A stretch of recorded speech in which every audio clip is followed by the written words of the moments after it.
날씨가 궂은데도 불구하고 이 자리에 모이신 우리 성도님들을 진심으로 환영하고 축복합니다. 여러분들은 혹시 지혜로운 사람 하면은 어떤 모습이 떠오르십니까? 지혜로운 사람 하면 어떤 모습이 떠오르시죠? 요즘 젊은이들에게 당신이 생각하는 지혜로운 사람은 어떠한 사람입니까? 라고 했었을 때 젊은이들은 이렇게 얘기한다고 합니다. SNS, 소셜미디어에서 수많은 팔로워를 거느리고 있고 멋진 삶을 보여주면서 남과 비교했을 때 충분히 멋지다라고 말할 수 있는 삶을 살고 있는 사람을 지혜로운 사람이다 라고 얘기합니다. 또 어떤 사람들을 지혜로운 사람입니까? 라고 했었을 때에 남들이 보지 못하는 시장 경제를 예측해서 돈을 많이 버는 사람을 지혜로운 사람이다 라고 얘기합니다. 또 어떠한 어려운 문제들이 닥쳐왔을 때 그것을 척척 해결해 나가는 사람을 지혜로운 사람이다 라고 이야기하는 것이죠. 즉 요즘 사람들은 지혜를 정보력이나 또는 어떤 문제 해결 능력으로 바라보면서 지혜로운 사람은 정보를 많이 가지고 있거나 정보를 잘 활용할 줄 알거나 또는 그것을 가지고 어떤 사회적 이익을 얻는 사람들 또는 그 어떤 문제들을 해결해 나가는 사람들을 지혜로운 사람이다라고 이야기합니다. 그러나 수많은 사람들이 부러워하는 그 SNS 화려한 삶을 살아가는 인플루언서라고 하는 이런 사람들이 때로는 이런 고백을 하기도 합니다. 사실 나는 매일 다른 사람과 나를 비교하며 불안해했다라고 이야기합니다. 자신이 다른 사람들보다 뒤처질까봐, 자신의 이 화려한 삶이 언제 끝날지 모를까봐 자기 스스로 그 모든 것을 허세를 부리며 사람들에게 나는 이렇게 잘 살고 있어를 과장하기 위해서 매일매일 노력하고 꾸미는 그것이 그 스스로를 너무 힘들고 피폐하게 만들었다라고 이야기하는 것이죠. 즉 그 사람에게는 남들과 비교했었을 때에 만족하는 것이 아니라 남과 비교해서 자기 스스로가 시기와 질투로 때로는 그것에 대해서 원망과 절망으로 삶을 살아가고 있었다라는 것입니다. 그렇기 때문에 지혜롭다라는 것이 단순히 세상을 잘 사는 것 또는 세상 가운데서 유명해지는 것이 아니라 우리는 다른 관점으로 바라봐야 하는데, 오늘 성경에서 야고보 사도는 하늘의 지혜와 땅의 지혜를 구분하면서 진정한 지혜가 어디에서 오고 또 그 지혜를 가진 자는 어떠한 열매, 어떠한 삶의 모습을 가지고 있어야 되는지를 우리에게 가르쳐주고 있습니다. 오늘 이 말씀을 통해 우리는 어떤 지혜를 선택할 것인가, 나는 어떤 지혜를 가지고 살아갈 것인가 함께 생각하며 은혜 앞에 나아가기를 소망합니다. 먼저 야고보서 3장 17절 말씀을 함께 같이 읽어보겠습니다. 야고보서 3장 17절 말씀입니다. 시작. 오직 위로부터 난 지혜는 첫째 성결하고 다음에 화평하고 관용하고 양순하며 긍휼과 선한 열매가 가득하고 편견과 거짓이 없나니. 아멘. 야고보 사도는 이 하늘의 지혜를 이렇게 설명하고 있는 겁니다. 지혜의 본질과 특징에 대해서 성결함에서 시작된다라고 이야기합니다. 그렇다면 이 성결함이라는 것이 도대체 무엇일까라고 했을 때 우리 화면 띄워주시겠어요? 성결함이란 같이 함께 읽어보실까요? 시작. 단순히 외적으로 깨끗해 보이는 것이 아니라 하나님 앞에서 구별된 거룩함을 의미합니다. 아멘. 이 거룩함은 하나님을 경외하는 마음에서 시작됩니다. 그래서 세속적인 욕망이나 타락한 가치관으로부터 멀어지게 되고 하나님의 뜻이 무엇인지, 하나님 앞에 내가 지금 어떻게 살고 있는지를 되돌아보면서 하나님이 원하시는 것, 내가 지금 하나님 앞에 구별된 사람이라는 것을 깨달으며 살아가게 됩니다. 그래서 이 하늘의 지혜를 속한 사람은 하나님이 기뻐하시는 일이 도대체 무엇인가를 매 삶 속에서 생각하게 됩니다. 그래서 한 가지 예를 들자면은, 저희가 다 학창 시절 돌아가자고 하면은 반에서 시험을 보는데 선생님이 이렇게 얘기하는 겁니다. 이번 시험은 무감독으로 할 거야 라고 이야기합니다. 그랬더니 주위에 있는 많은 친구들이 이야기하는 거죠. 컨닝하자 라고 이야기하는 겁니다. 반평균을 올릴 수 있고 좋은 성적을 얻을 수 있다, 이건 우리 내신에 너무 좋은 기회다 라고 얘기하면서 다 같이 컨닝을 하자라고 이야기합니다. 근데 이때 하늘의 지혜를 가진 사람은 어떻게 합니까? 라고 했을 때 하늘의 지혜를 가진 사람은 그 세상적 지식에서의 좋은 성적을 얻기 위해서 컨닝을 하는 것이 아니라 하나님 앞에서 기뻐하시는 것은 정직이라는 것을 생각하면서 컨닝하지 않는 길을 선택하게 되는 겁니다. 남들이 바라볼 때는 야, 다 하는데, 모두가 다 이렇게 살아가는데 너는 왜 그렇게 살아? 그거 잘못된 거야 라고 이야기할 때에 하나님이 도대체 무엇을 기뻐하시는가 생각해 보면서 하나님이 기뻐하신 일을 선택한다라는 거죠.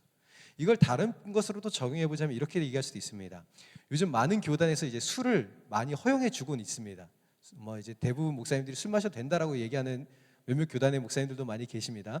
그러나 우리 교단에서는 아직까지도 절대로 마시면 안 된다라는 입장을 고수하고 있습니다.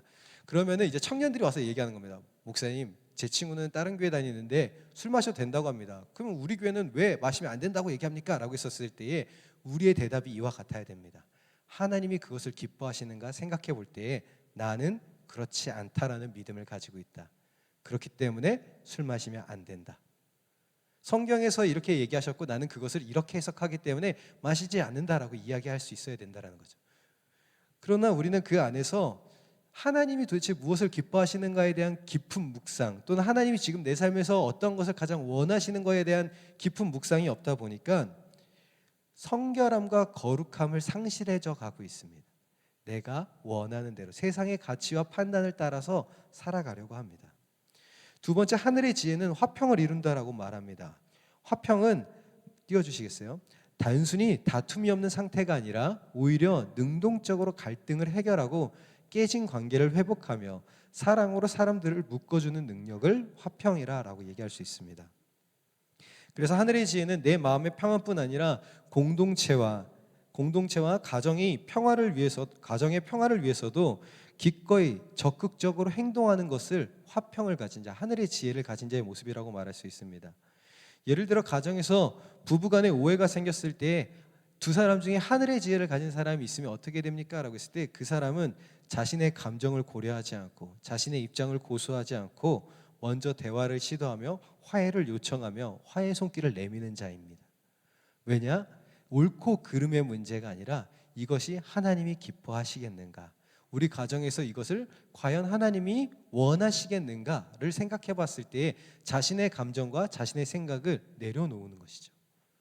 또한 하늘의 지혜를 가진 사람은 관용과 양순함을 가지고 있다라고 얘기합니다. 이 관용은 한번 읽어보실까요? 시작. 관용이란 상대방의 연약함을 인정하며, 아멘. 또한 양순함이란 시작. 하나님의 뜻 앞에서 자신의 고집을 꺾는 순종적인 모습입니다. 그래서 관용은 상대방의 연약함을 인정하며 받아주는 마음입니다. 사랑하는 성도 여러분, 사람은 완벽할 수 있습니까? 네, 대부분 다 아니라고 고개를 저으시고 계시는데, 사람은 완벽할 수 없다라고 저는 생각합니다.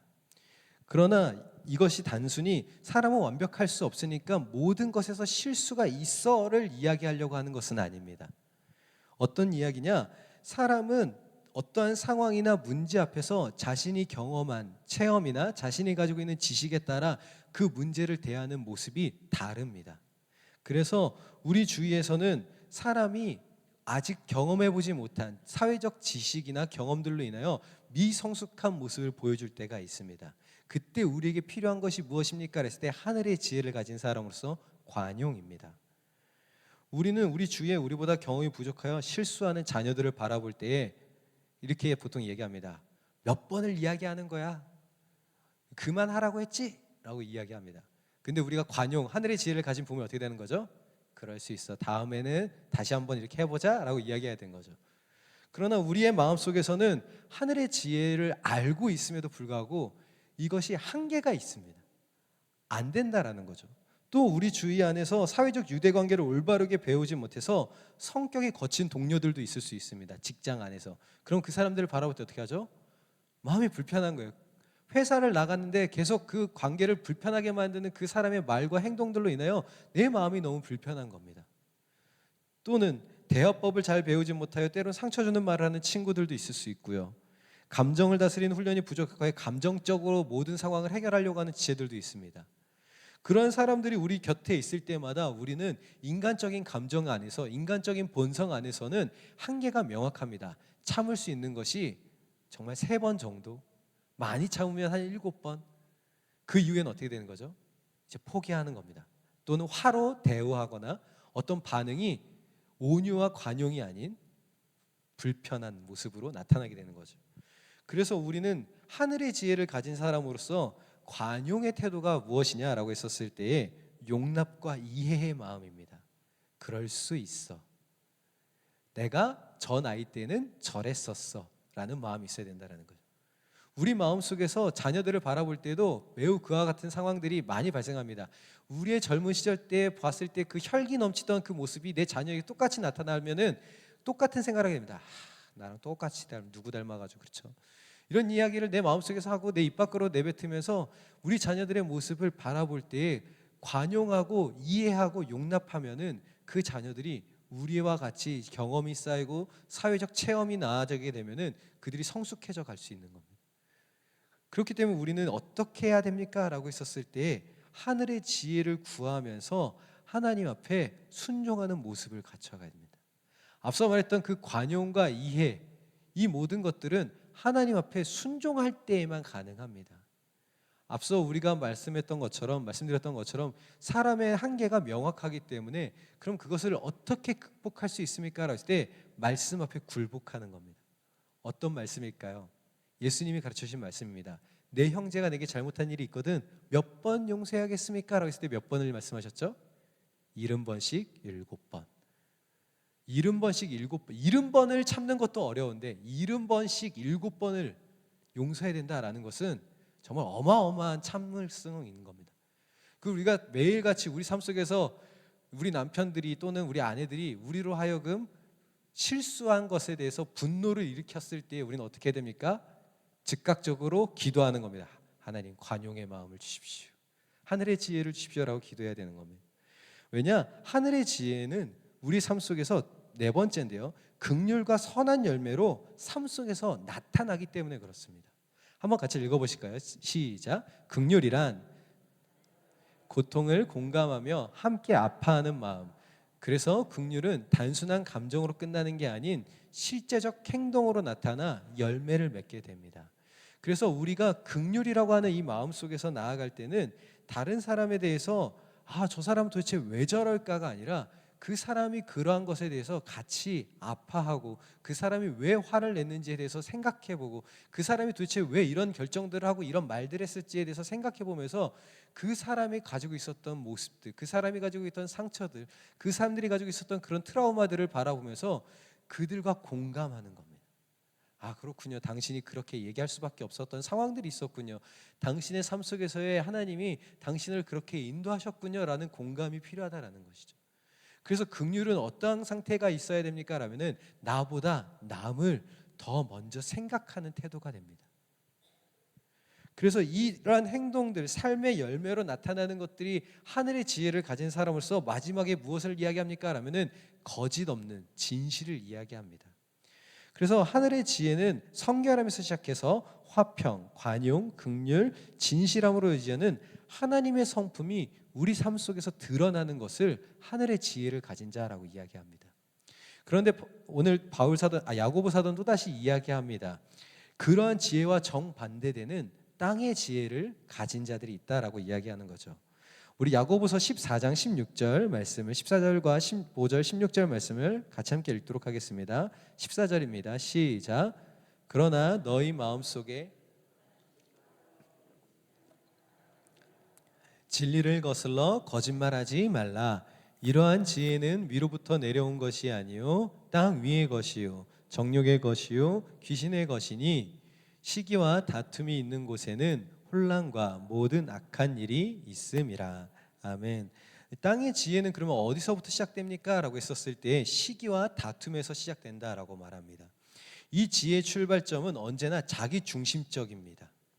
그래서 자기 중심적 욕망에서 시작되기 때문에 다른 사람의 성공하면은 기뻐해야 하는데 우리는 속담에서 배운 것처럼 남이 성공하면 어떻게 된 거죠? 배가 아픈 겁니다. 왜 나는 안 됩니까? 라는 거죠. 똑같이 일을 했는데 내 옆에 있는 동료는 더 많은 돈을 벌어갑니다. 그럼 어떻게 되는 거죠? 배가 아픈 겁니다. 왜 하나님 똑같이 일을 했는데 저 사람이 더 많이 벌어갑니까? 라고 이야기하는 거예요. 똑같은 돈을 받았는데 누구는 더 많이 일하고 누구는 덜 일한다고 하면은 사람들이 어떻게 생각합니까? 그 사람에 대해서 축하해주고 기뻐해주는 거냐 아니라 불편해합니다. 그리고 비판적 시선을 가지기 시작하는 거죠. 그래서 우리 지난번 우리 동사무소에 한번 설교해 준 것처럼 우리는 이렇게 순위를 매기고 줄 세우는 것을 좋아하는 현대 시대 속에서 어떻게 하기를 좋아하느냐? 비교하는 걸 너무 좋아합니다. 내가 저 사람보다 더 어떤 것들에서 나았고 내가 저 사람보다 이런 건 부족하구나 라고 하면서 끊임없이 남과 비교합니다. 심지어 이 땅의 지혜를 가지고 있으면 어떻게 됩니까? 라고 했었을 때 우리 아이들이 시험 기간에 열심히 공부합니다. 그리고 자신이 최선을 다해서 공부했다라고 말할 만큼 열심히 다 했습니다. 그런데 성적을 받으면 어떻게 되냐? 만족해야 하는 것이 아니라 절망하는 겁니다. 내가 틀렸어. 내가 이렇게 성적이 떨어졌어에 집중하는 거죠. 내 옆에서 맞춘 친구를 바라보면서 아쉬워하는 겁니다.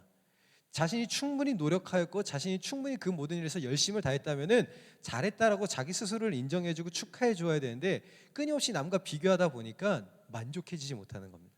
또 아이들은 스스로 만족해하고 있는데 부모들이 와서 얘기할 수도 있습니다. 이걸 성적이라고 받아왔니? 라고 얘기할 수도 있는 거죠. 그러면 아이들은 끊임없이 남과 비교하게 됩니다. 그리고 그런 시기와 열등감이 그 마음속에서 자라가기 시작하면은 자신이 가지고 있는 것에 감사하는 것이 아니라 끊임없이 불평과 불만을 쏟아내게 됩니다. 하나님, 왜 나는 저들과 다르게 살아야 됩니까? 왜 우리 집 아파트 평수는 이러야 됩니까? 남들은 저렇게 자기 집을 가지고 있는데 나는 왜 전세여야 합니까? 라고 얘기한다거나, 왜 저 사람은 외제차를 타고 다니는데 나는 국산차를 타야 됩니까? 라든가 이런 여러 가지 불평과 불만들이 입 밖으로 나오기 시작한다는 거죠. 그러나 사랑하는 성도 여러분, 하늘의 지혜를 가진 사람은 남과 비교하는 것이 아니라 하나님이 주신 것에 대해서 감사하게 됩니다. 즉 비교하는 것, 남과 비교하여서 불평과 원망을 쏟아내는 것은 땅의 지혜를 가진 사람의 특징적 모습이라 말할 수 있습니다. 또한 땅의 지혜는 자랑과 거짓을 말합니다. 자신의 지식을 과시하거나 자신의 위치를 높이기 위해 거짓을 서슴지 않습니다. 직장에서 경쟁에 이기기 위해서는 동료의 실수를 부풀려 말한다거나 또는 동료의 실수를 고발한다거나 자신이 한 일이 아닌데 마치 자신의 공로인 것처럼 속여서 더 많은 상급을 얻으려고 노력하기도 합니다. 앞서 말했던 그 컨닝과도 같은 것이죠. 자신의 것이 아닙니다. 컨닝을 한다는 것은 무엇이죠? 자기가 공부하지 않았으나 좋은 성적을 얻겠다고 도둑질하는 것과 마찬가지입니다. 그런 것들을 자랑스럽게 얘기합니다. 왜냐? 내가 좋은 성적을 얻었으면 됐어 라고 이야기하거나 다른 사람들도 다 하니까 나도 할 수 있어요 라고 얘기한다라는 거죠. 그래서 자랑과 거짓을 말하는 사람, 남에게 속이는 것을 당연시 여기는 사람들은 땅의 지혜를 가진 사람입니다. 그리고 이런 사람들은 어떻게 됩니까? 라고 했을 때 하나님으로부터 멀어지게 되고 파멸의 길로 나아가게 됩니다. 마지막으로 땅의 지혜는 혼란과 악한 일을 낳는다라고 말합니다. 시기와 다툼이 있는 곳은 반드시 분열과 파괴가 일어나게 됩니다.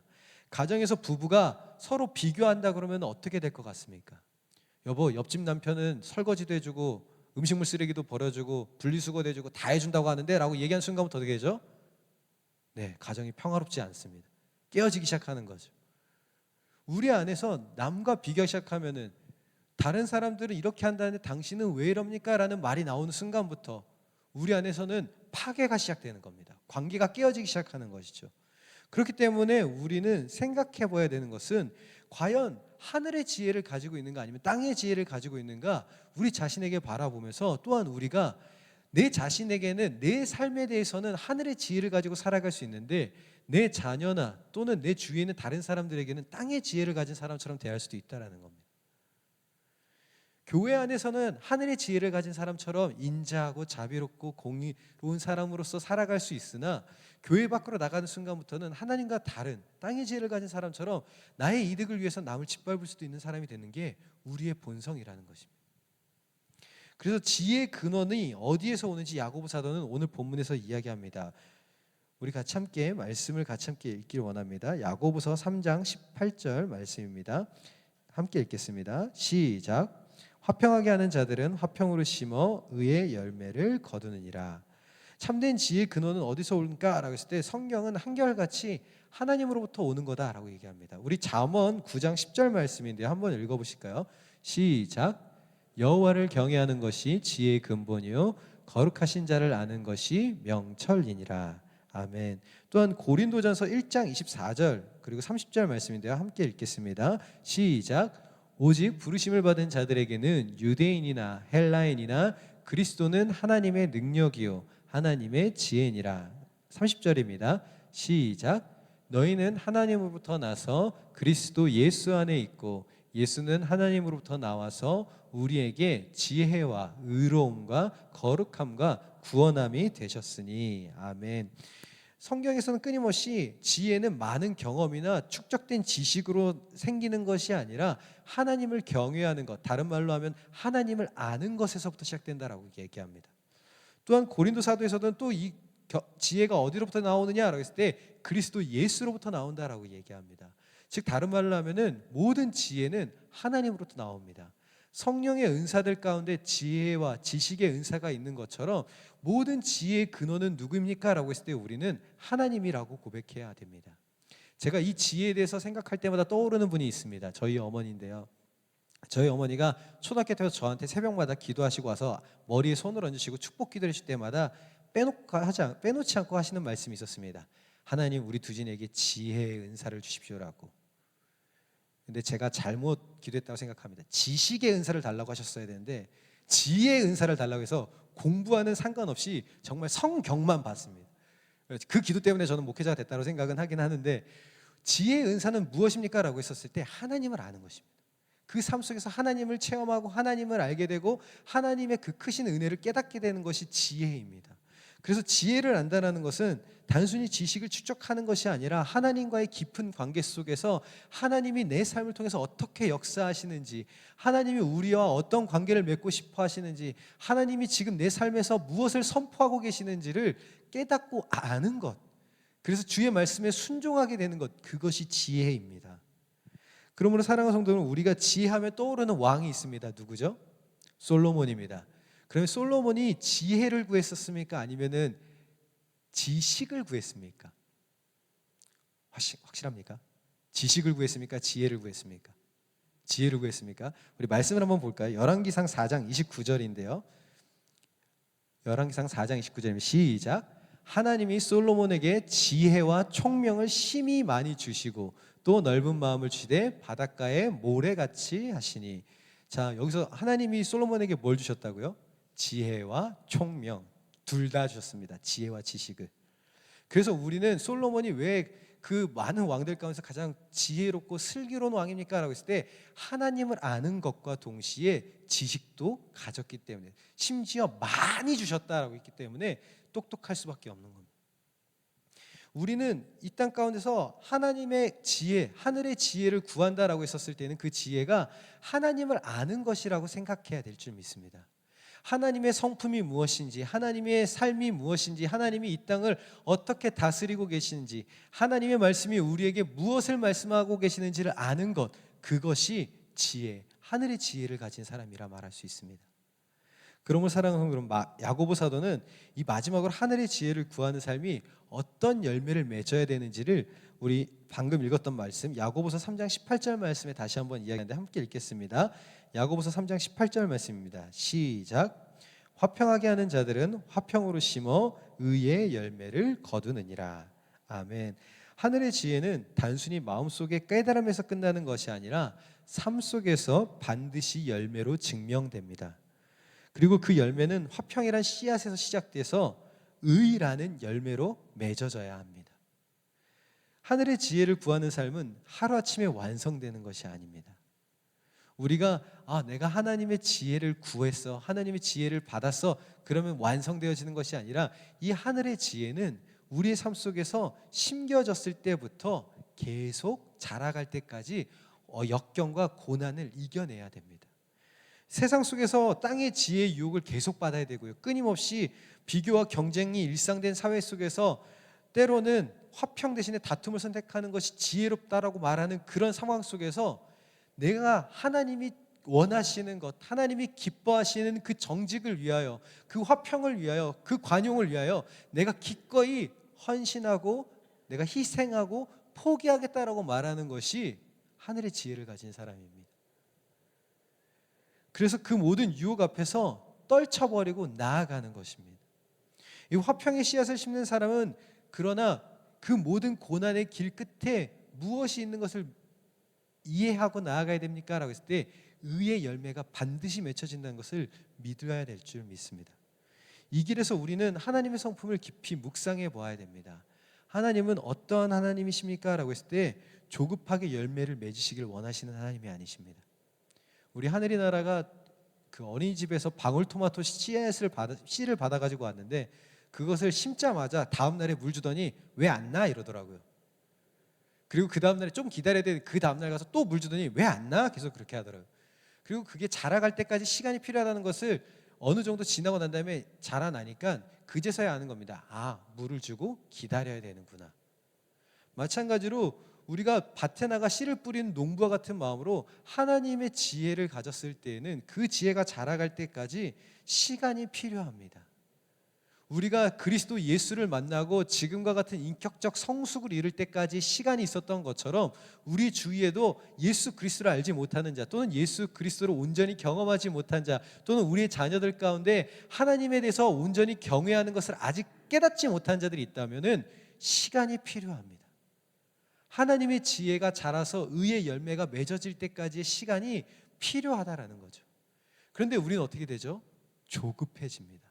지금 당장 열매 맺지 않으면, 지금 당장 이 사람이 회개하지 않으면, 당장 이 사람이 돌이키지 않으면 마치 지옥불에 떨어질 것처럼 우리의 마음이 너무 조급하게 됩니다. 그런데 하나님은 우리를 끝까지 인내로 이끄시는 분이십니다. 내가 하나님의 말씀을 듣기 싫어서 도망쳤을 때에도, 내가 주의 말씀을 들었어도 하나님 내가 그렇게 살고 싶진 않아요 라고 소리쳤을 때에도 하나님은 한 번도 내가 몇 번을 말했냐 라고 얘기하시지 않고 그래 기다려줄게. 근데 이게 가장 좋은 거라는 걸 네가 알기를 원한다 라고 말씀하시면서 끊임없이 우리에게 기다려주시는 분이라는 겁니다.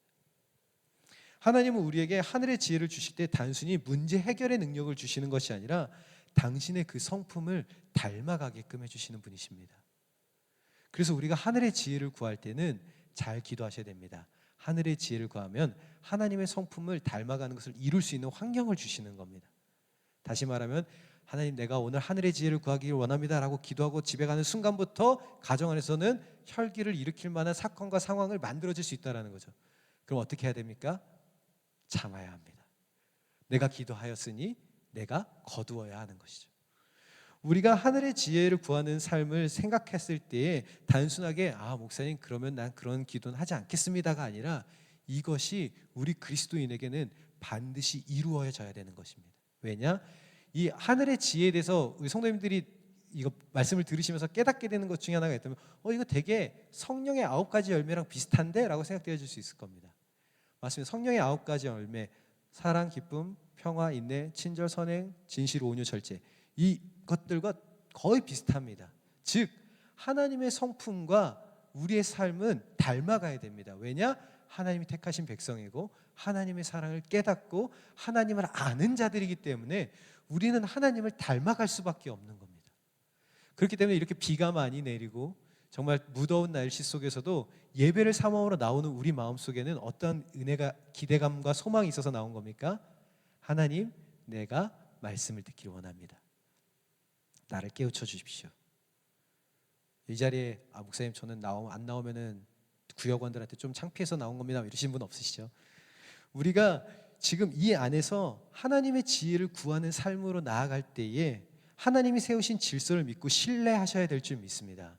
하나님이 세우신 질서는 무엇입니까?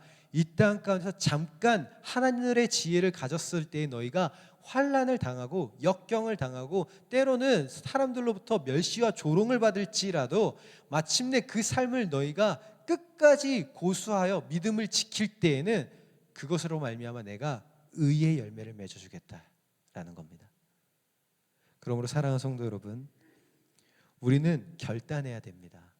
하나님, 하늘의 지혜를 구하는 기도를 내 삶에서 멈추지 않게 해주십시오. 내가 쉽게 포기하지 않도록 날마다 나를 깨우쳐 주십시오. 매일 삶 속에서 작은 화평의 씨앗을 심을 수 있는 내 삶이 되게 해주십시오라고 결단해야 합니다. 그리고 매일매일 그러한 같은 일에 나아가야 됩니다.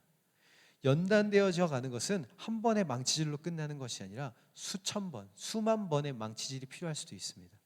내가 자아가 강하고 내 고집이 강하면 그만큼 많이 두들겨 맞아야 됩니다. 하나님 왜 이렇게 나에게 심하게 때리십니까? 라면은 고백하셔야 됩니다. 내가 고집이 세서 그렇습니다. 포기하는 게 쉬운 사람은 하나님께 금방 순종하고 그 평안의 길에 나아가는데 끝까지 고집 피우는 사람은 많이 두들겨 맞게 돼 있습니다. 제 경험입니다. 하늘의 지혜를 구하면서 살아갈 때, 사랑하는 성도 여러분, 저는 오늘 성도님께 마지막으로 이렇게 말씀을 전해드리고 싶습니다. 정말 이 땅 가운데서 그리스도인으로 산다는 것이 때로는 세상 사람들이 바라볼 때 미련하다라고 말할 수 있습니다. 그리고 때로는 사람들이 말할 때, 아니 당신은 그렇게 수고했으면서도 재산이 고작 그것밖에 되지 않습니까? 라고 말할 수도 있습니다. 당신은 일평생 수고했는데 당신 자식에게 도대체 뭘 물려줄 겁니까? 라고 얘기했을 때 우리는 이렇게 고백해야 됩니다. 나는 하늘의 지혜를 가진 자로서 하늘의 것을 구하며 삽니다. 저 영원한 천국이 기다리고 있기에 나는 거기로 소망하며 그 의의 열매가 맺어질 때까지 이 길을 가겠습니다 라고 고백해야 됩니다. 사랑하는 성도 여러분, 우리 자녀들을 위해서 기도하실 때, 또한 우리 다음 세대를 위해서 기도해 주실 때에 정말 하늘의 지혜를 구하고 하늘의 지혜를 경험하고 하늘의 지혜를 체험하여서 그들이 온전히 하나님을 경외하는 세대들이 되어질 수 있도록 기도해 주셨으면 좋겠습니다. 다음 주가 저희 중고등부 수련회가 있어서, 또한 유초동부 성경학교가 있어서 한 번만 더 말씀을 드립니다. 정말 많이 기도해 주십시오. 아직 하나님을 알지 못하는 저 아이들이 하나님을 알 수 있도록, 정말 그 아이들에게 이렇게 얘기하고 싶어요. 야, 너네들 그렇게까지 하나님께 기도하고 맨날 죄짓고 돌아올 때마다 진짜 하나님이 만약 나였다면은 치사해서 내가 너네를 버리겠다라고 얘기하겠는데, 우리 하나님 그런 분이 아니거든. 너네한테 끝까지 사랑하셔서 기다려주시는 분이니까 돌아와라. 그리고 기다리고 부르짖어 봐라. 하나님이 너희를 정말 사랑한다라고 얘기해주고 싶은데 들으려 생각이 없어서 들려주지 못하고 있습니다. 우리 사랑하는 성도 여러분들도 우리 아이들을 위해서 기도해 주시고, 그들이 하나님을 부르짖고 여호와의 이름을 찾고 하나님을 체험하고 만났을 때 그들에게 하늘의 지혜가 임한다면 우리보다 더 큰 믿음의 신앙인들이 되어서 이 세상을 밝히는 거룩한 영적인 세대가 될 줄 믿습니다. 오늘도 우리의 마음을 하늘의 지혜로 채워주시고, 또한 그 하늘의 지혜가 의의 열매가 맺어져 나와 내 가정과 내 일터와 내 주위에 있는 모든 다음 세대들까지에게도 하늘의 의의 열매, 지혜가 임할 수 있도록 도와주십시오라고 함께 기도할 수 있는 우리 모두가 되기를 주님의 이름으로 축복합니다. 기도하시겠습니다. 우리 이 시간 같이 함께 기도하실 때, 하나님, 하늘의 지혜를 내게 허락해 주십시오. 지혜의 근원이 하나님이신 줄 압니다. 하나님, 오늘도 주의 지혜가 내게, 그리고 내 가정에게, 내 일터 위에 함께 할 수 있도록 주님 인도하여 주시사 내가 의의 열매를 맺는 삶이 되게 달라고 우리 말씀을 생각하시면서 다 같이 함께 통성으로 주여 한번 부르는 기도하도록 하겠습니다. 주여.